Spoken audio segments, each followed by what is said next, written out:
अच्छा बेटा, आज जो हम चीज़ पढ़ेंगे वो उसको कहते हैं हाइपोथेसिस टेस्टिंग और वो सेंट्रल लिमिट थ्योरम की तीसरी एप्लीकेशन है। हाइपोथेसिस टेस्टिंग में 2 किस्म के हाइपोथेसिस होते हैं, जिन्हें आप आपस में कंपेयर करते हैं। नल हाइपोथेसिस होता है कि कहीं किसी जगह पर कोई पुरानी बात चल रही हो तो उसे नल हाइपोथेसिस कहते हैं। Old perception, feeling, common gossip, old religious या regional belief or result of some old research or observation or census or any saying that is going around or any false assumption या true assumption है, वो पीछे जो माजी में चल रही है उसे नल हाइपोथेसिस कहते हैं। मिसाल के तौर पर आप ये कह सकते हैं जनाब के एवरेज जो एक ए लेवल का लड़का होता है, एक ए लेवल का स्टूडेंट है, उसकी एवरेज वेट उसका 80 केजी है। आप ये कह सकते हैं कि जी क्या कहते हैं, कोई कोई कोई और चीज है जिसकी एवरेज जो वैल्यू है वो 200 है। लेट अस सपोज बीएससी में पहले 400 मार्क्स का मैथ्स का पेपर होते थे टोटल, तो हम कहते हैं कि जी ऑन एवरेज बच्चे उसमें से 200 आउट ऑफ 400 स्कोर कर लेते थे। या एक दफा मैं दुबई गया तो मैंने खुद गिना कि मैंने एयरपोर्ट, दुबई एयरपोर्ट के पास ही मैं कहीं बैठा हुआ था, तो मैंने गिना 60 जहाज 1 घंटे में उड़े। हर मिनट बाद एक जहाज उड़ता है। तो मैंने ये स्टेटमेंट मतलब बना ली कि शायद वहां पर हर मिनट के बाद एक जो है वो जहाज जो है वो क्या कहते हैं उड़ता है। तो S60 एरोप्लेन्स पर आवर उस एयरपोर्ट पे, जो उनका दुबई थर्ड नंबर एयरपोर्ट था, वहां लैंड करते हैं या वहां से फ्लाई करते हैं। तो नल हाइपोथेसिस आपकी एक स्टेटमेंट होती है जो आप देते हैं। अल्टरनेटिव हाइपोथेसिस उसके, as the name suggest, alternative यानी उसके उसके उसके कंट्रेरी, उसकी कंट्राडिक्टरी स्टेटमेंट होती है, जो उस बात को नहीं मान रही होती, उसको नल हाइपोथेसिस कहते हैं। ये result of some new research भी हो सकता है।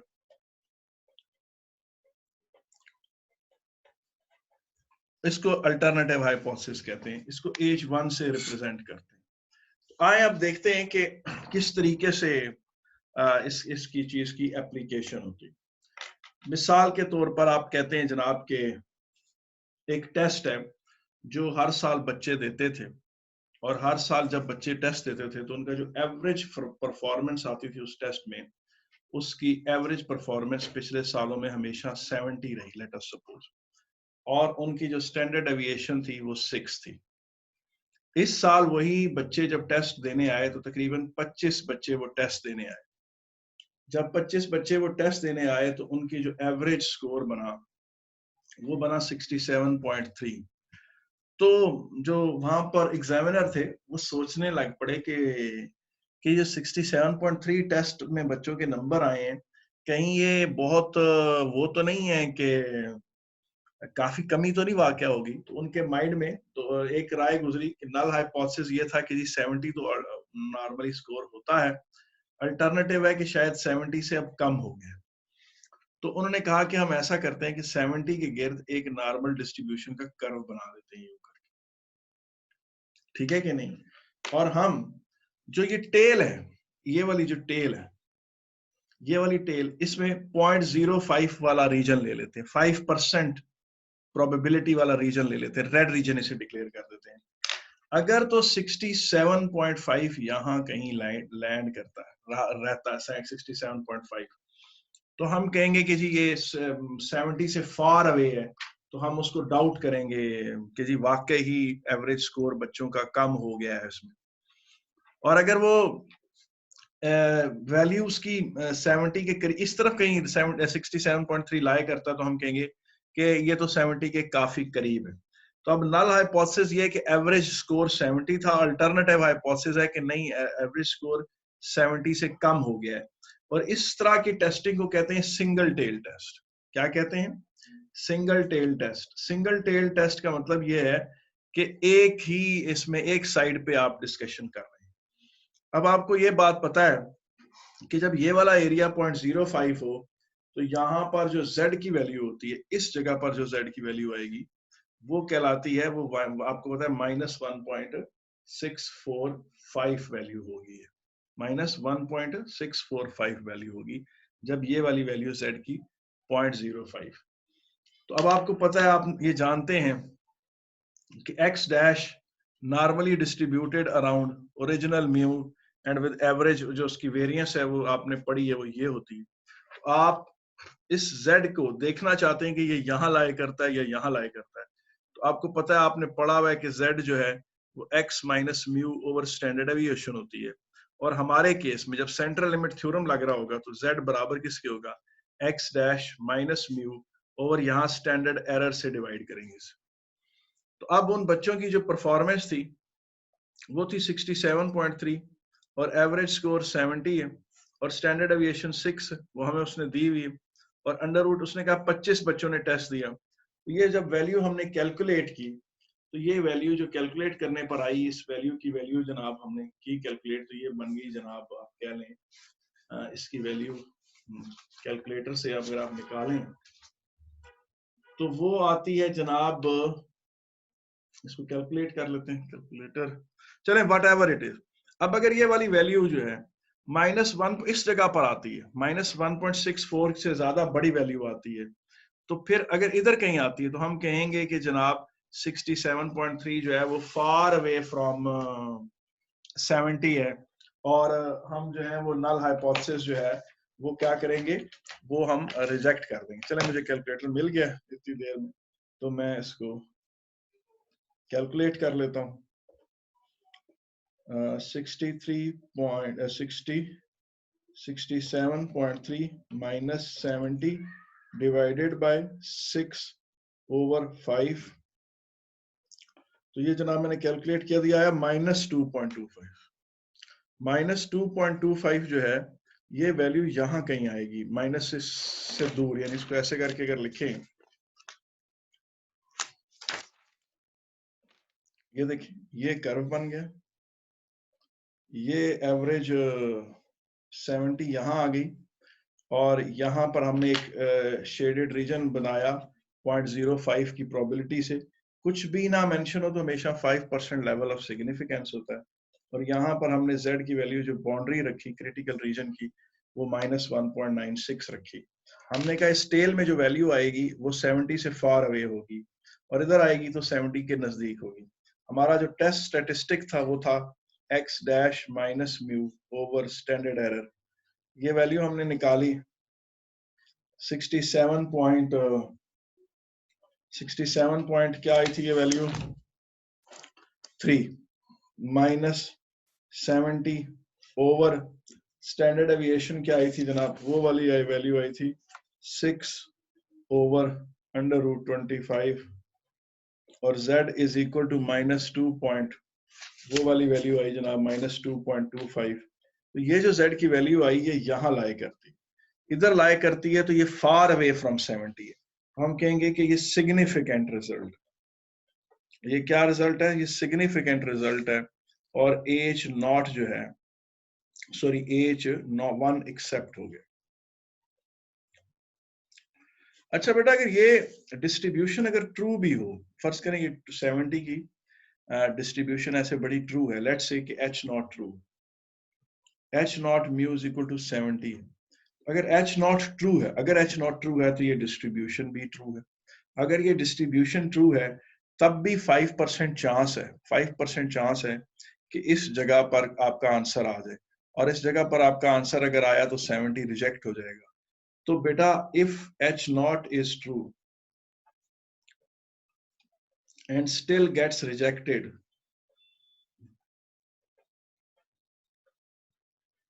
it is called type 1 error, it is called type 1 error। तो टाइप 1 एरर जो है वो सिग्निफिकेंस लेवल के बराबर होती है। तो प्रोबेबिलिटी ऑफ टाइप 1 एरर जो है वो है जनाब 0.05। प्रोबेबिलिटी ऑफ टाइप 1 एरर जो है वो है जी 0.05 के बराबर है, प्रोबेबिलिटी ऑफ टाइप 1 एरर। अच्छा जी, अब आगे चलते हैं, हम इसी चीज को लेकर आगे चलते हैं और एक नया हाइपोथेसिस टेस्टिंग करते हैं। अगर आपसे क्वेश्चन ये किया जाए कि जनाब आप बताएं तो सही, फर्ज करें मैं मिसाल एक देता हूं आपको, कि कोई एक वैल्यू है, वो कहता है जी कि नल हाइपोथेसिस कहता है जी कि कोई वैल्यू है जो ऑन एवरेज 100 होती है। मैं मिसाल इसको आप ऐसे ले लें कि जनाब कव्वों की उम्र 100 साल होती है। कोई बंदा कहता है जी, जिस तरह फर्ज करें पंजाब में ये चीज मशहूर है कि जी कव्वे की उम्र 100 साल होती है। चलो जी, आपने इस चीज को डाउट किया, आपने इस पे रिसर्च की, किसी भी तरीके से आपने रिसर्च की, कोई मेडिकल आपने टेस्ट लगाया, तो आपने कहा नहीं नहीं जी कव्वों की उम्र 100 साल नहीं है, पोल्यूशन बड़ी बढ़ गई है और कव्वे की जो एवरेज एज है, लेट्स से कि आपने तकरीबन आप कह लें 49 कव्वों को मैयर किया मास। अच्छा, और पुरानी कोई स्टैंडर्ड एविएशन भी आपको अवेलेबल थी, वो फर्ज करें वो 10 थी। तो अब आपने कहा जी कि आपने 49 कव्वों के ऊपर रिसर्च की, तो आपको पता चला जी कि उनकी एवरेज एज जो है वो आपने किसी भी मेडिकल के मेथड से किसी भी तरीके से डिटरमिन की, तो वो आई जनाब 85 ईयर्स। अब आप जानना चाहते हैं कि आया ये कुछ सिग्निफिकेंट रिजल्ट है कि नहीं, तो आप इस किसके फेवर में डिसाइड करेंगे? तो आप ऐसा करें कि आप जो पुराना बिलीफ है 100 वाला, उसके गिर्द एक नॉर्मल डिस्ट्रीब्यूशन का कर्व बना लें, और चूंकि ये सिंगल टेल टेस्ट है, लोअर एंड की तरफ जा रहा है, तो इस तरफ आप इस रीजन को क्या कर दें, शेड कर दें, 0.05 कर दें। इसको जब शेड कर दिया, 0.05 कह दिया, यहां पर z की वैल्यू आपको पता है -1.64 आएगी, आप ये टेबल से देख सकते हैं। अब आपका जो टेस्ट स्टेटिस्टिक्स है, जो according to central limit theorem, mean minus original population mean standard divided by standard error over divided by standard error, तो z आपने निकाला जी 85 माइनस 100 over 10 over under root 49, 10 over under root 49। अब आप इसको देखें, -15 ओवर 10 ओवर 7 -1.5 इंटू 7, ये काफी बड़ी वैल्यू आएगी। ये वाली वैल्यू जो है ये आ रही है -10.5। z की वैल्यू -10.5, तो बहुत इधर आ रही है, बहुत ही -10.5 z की वैल्यू आए तो बहुत इधर है, तो शेडेड रीजन के अंदर आ रही है। तो हम कहेंगे कि जी ये जो कव्वों की एज के बारे में कॉन्सेप्ट था कि वो 100 ईयर्स तक जिंदा रहते हैं, ये बिल्कुल झूठा कॉन्सेप्ट है और ये ठीक नहीं है। एक्सपेरिमेंटली ये फेवर नहीं होता 100 तो कम से कम बिल्कुल, ठीक है कि नहीं। अच्छा, फर्ज करें अगर स्टैंडर्ड एविएशन की वैल्यू थोड़ी बड़ी होती, से कि इसको हम कह देते ये 30 है, तो फिर क्या होना था? अगर स्टैंडर्ड एविएशन की वैल्यू अगर बड़ी हो, तो फिर किस तरीके से आप इसको डिक्लेयर कर सकते थे कि ये ऐसा है?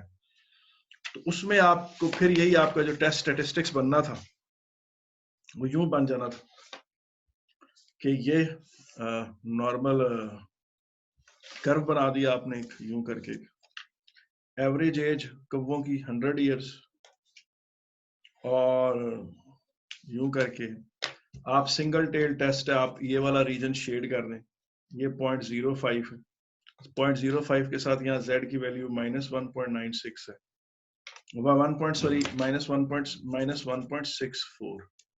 -1.64।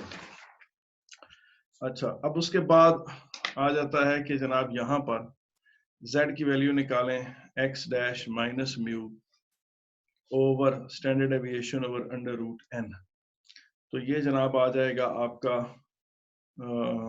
85 माइनस 100 over standard deviation 30 under root 49, z is equal to -15 into 7 over 30, तो भी ये वैल्यू z की कितनी आ रही है, -3.5। ये बहुत बड़ी वैल्यू है।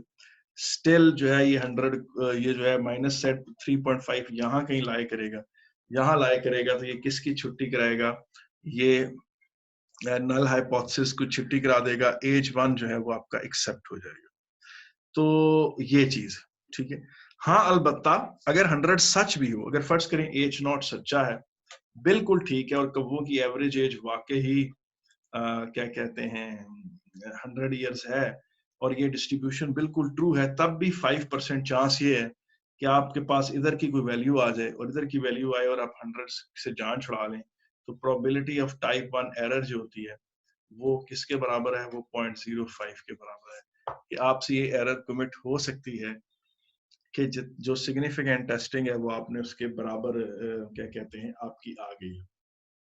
अब आगे चीज देखते हैं, एक और बात करते हैं, और उसमें ये है कि अच्छा अगर सैंपल साइज बहुत बड़ा हो और पॉपुलेशन खुद नॉर्मल ना हो तो तब भी आप आराम से सेंट्रल लिमिट थ्योरम लगा सकते हैं। मिसाल के तौर पे वो कहते हैं जी कि the management of a large hospital states that the mean age of its patient is 45 years. अच्छा जी, वो कहते हैं जी कि management of the large hospital states that, एक हॉस्पिटल है उसकी मैनेजमेंट कहती है जी कि हमारे पास तो जो मरीज आते हैं वो औसतन 45 साल उम्र रखते हैं। किसी बंदे ने कहा कि नहीं जी ये बात ठीक नहीं है, और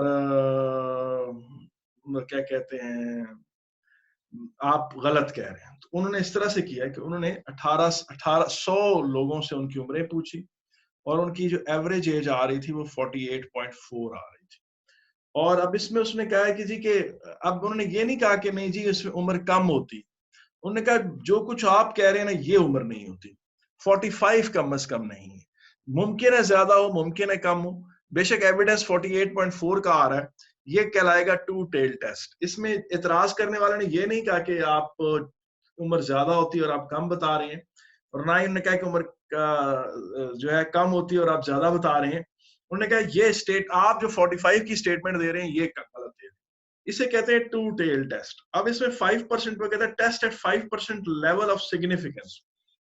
5% लेवल ऑफ सिग्निफिकेंस का मतलब ये होता है कि जनाब ये यूं अगर कर्व है तो 5% को आप 0.05 कह दें और दोनों तरफ टेल्स पे इस 0.05 का हाफ ले लें 0.025, और इस तरफ को भी ले लें ये 0.025 हो गया, इस तरह से हो गया। अब आप ये चीज देखें कि इसमें अब मैंने डिसाइड करना है कि अच्छा 0.025 अगर ये है और ये भी 0.025 है, तो आपको पता है z की वैल्यू आप टेबल से देख सकते हैं, वो बड़े आराम से अगर आप टेबल से देखें तो आपको पता चलेगी वो 1.96 कहलाती है। वो यहाँ पर z की वैल्यू जो आएगी 1.96 है, और यहाँ पर जो z की वैल्यू आएगी वो -1.96। तो अब आप देखें कि आपके जो x डैश है आपने डिसाइड करना है कि ये कहाँ होगा, तो आपका जो टेस्ट स्टेटिस्टिक है यानी वो वेरिएबल जिसके थ्रू आप टेस्ट कैरी आउट करते हैं, average minus population average divided by standard error, standard error से आपने, तो अब ये देखिए ये किसके बराबर हो गया आपका, ये हो जाएगा 48.4 माइनस 45 ओवर स्टैंडर्ड डेविएशन उन्होंने दी हुई है, क्वेश्चन में दी हुई है कि पिछले 18 सालों में using a population standard deviation of 18 years, तो कितनी है जनाब, वो उन्होंने आपको दी हुई है जनाब, हाँ using a population standard deviation of 18 years, यानी 18 इयर्स ही स्टैंडर्ड डेविएशन है, पिछले 18 साल नहीं, सॉरी टोटल स्टैंडर्ड डेविएशन जो है वो 18 इयर्स है, ये दी हुई है, it's given it to you. 18 को यहाँ रखें, अंडर रूट n n 100 है, ठीक है, तो ये आपके पास किसके बराबर आ गई वैल्यू, ये आ गया जनाब आपके पास, आप कैलकुलेट करें 48.4 minus 45 divided by under root 18 divided by under root 100, तो ये किसके बराबर आ जाता है,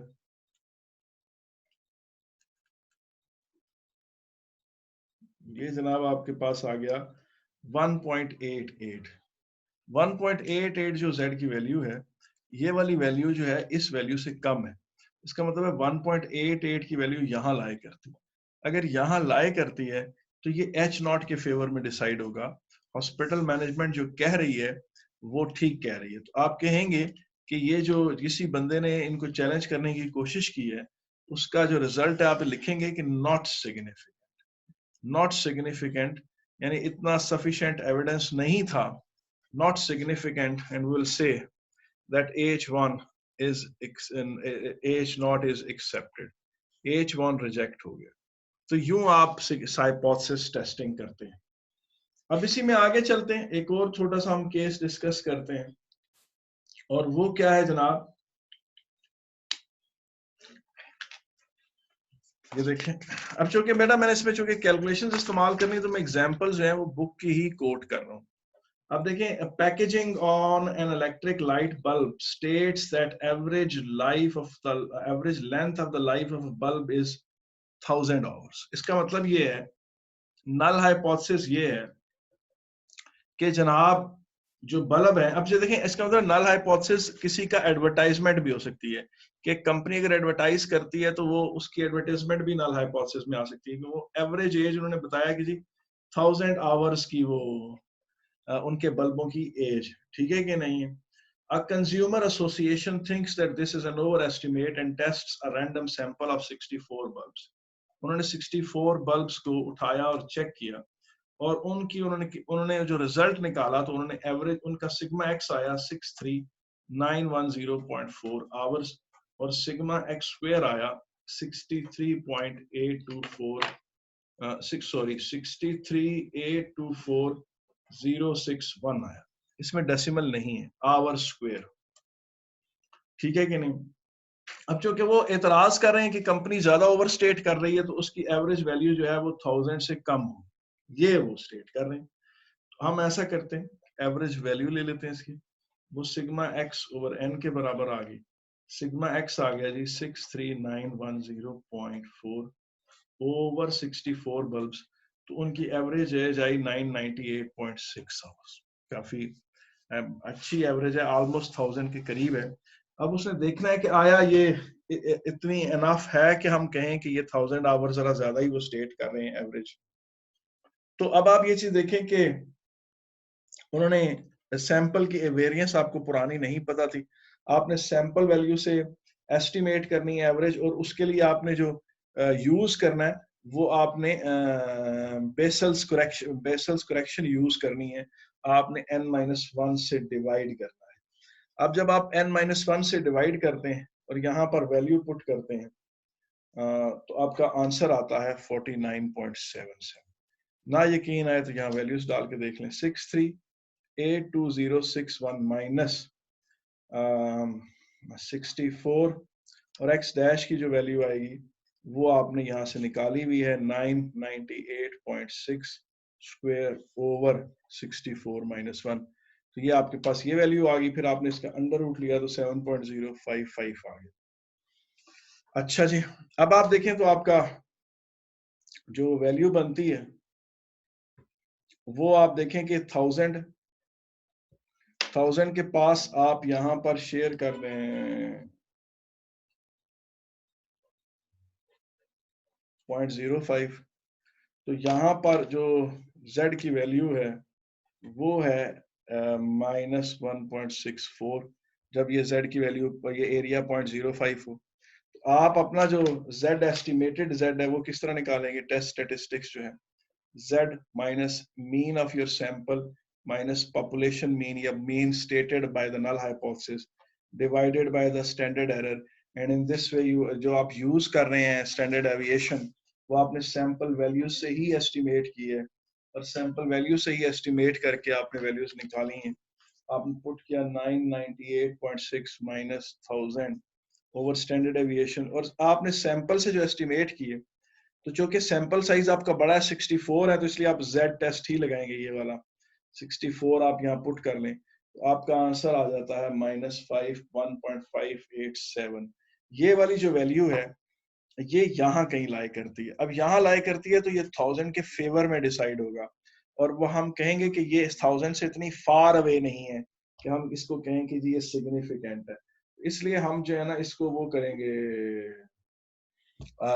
H0 एक्सेप्ट करेंगे कि जी जो कंपनी कह रही है कि वो 1000 आवर्स के बल्ब बनाती है, 998.77 उससे इतना 998.6 उससे 998.6 उससे इतना फार अवे नहीं है। तो ये तो था जनाब हाइपोथेसिस टेस्टिंग। इस तरह से हाइपोथेसिस टेस्टिंग करते हैं और यहाँ से हम आगे लेके चलते हैं और अगली जो बातें हम कर रहे हैं वो करते हैं। और